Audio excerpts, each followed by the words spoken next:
कि खुश रही प्यार कैलू, खुश रही प्यार कैलू, हमारा के हंसाई के जातू बारू दूर दिल, हमार दुखाई के जातू बारू दूर दिल, हमार दुखाई के।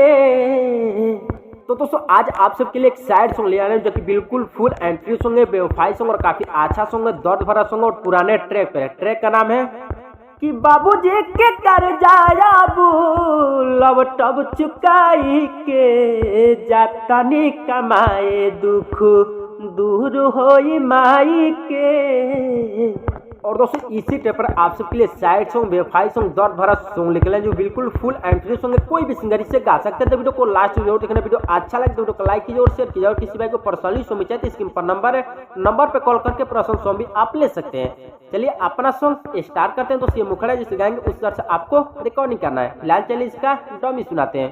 और मुखड़ा को ऐसे गाना है, खुश रही प्यार कैलू, खुश रही प्यार कैलू, हमारा के हंसाई के जातू बारू दूर दिल, जातू बारू दूर दिल, हमार दुखाई के जातू बारू दूर दिल, हमार दुखाई के।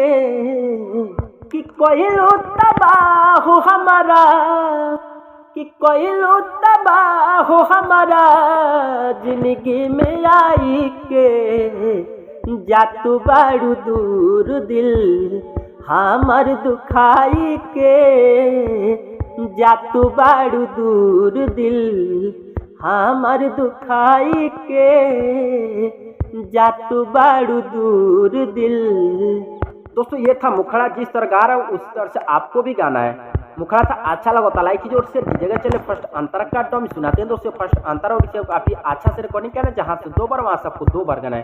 फिलहाल चलिए इसका डमी सुनाते हैं कि सोचल सपना टूट गई, पगली तोरा पगला के, दोस्त दी हम तोरा के, की दोस्त दी दिलवा लगला के।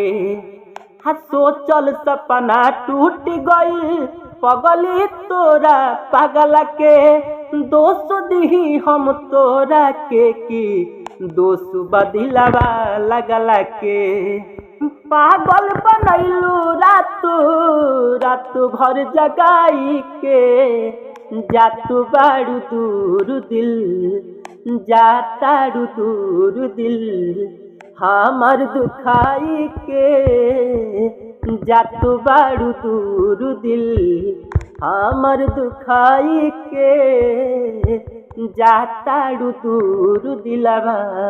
दोस्तों ये था फर्स्ट अंतरा, अच्छा लगा तो लाइक कीजिए और शेयर कीजिएगा। चलिए लास्ट अंतरा का टॉम सुनाते हैं। तो ये लास्ट अंतरा इसमें सिंगर का राइटर का जो भी अपने दोस्त इसी का भी नाम डाल करके कोई भी सिंगर इसे गा सकते हैं। फिलहाल चलिए इसका डॉमी सुनाते हैं। आ टूटी गई भरोसा आरा जसुरीला ओकरा से, प्यार न चाही ओकरा तो प्यार रहे ओकरा से। कि टूटी गई भरोसा आरा जसुरीला ओकरा से, प्यार न चाही ओकरा तो प्यार रहे ओकरा से। मार देलू तीर हमारा, मारी देलू तीर हमारा दिल पर चलाई के, जातारू दूर दिलवा हमार दुखाई के। दोस्तों यही था आज का फुल फ्री सॉन्ग है, सैड सॉन्ग है, कोई भी सिंगर इसे गा सकता है। वीडियो अच्छा लगा तो लाइक कीजिए और शेयर कीजिए। और किसी भाई को पर्सनली सॉन्ग चाहिए तो स्क्रीन पर नंबर है, नंबर पर कॉल करके पर्सनल सॉन्ग भी आप ले सकते हैं। चलिए फिर मिलते हैं नेक्स्ट वीडियो, तब तक के लिए जय हिंद, वंदे मातरम।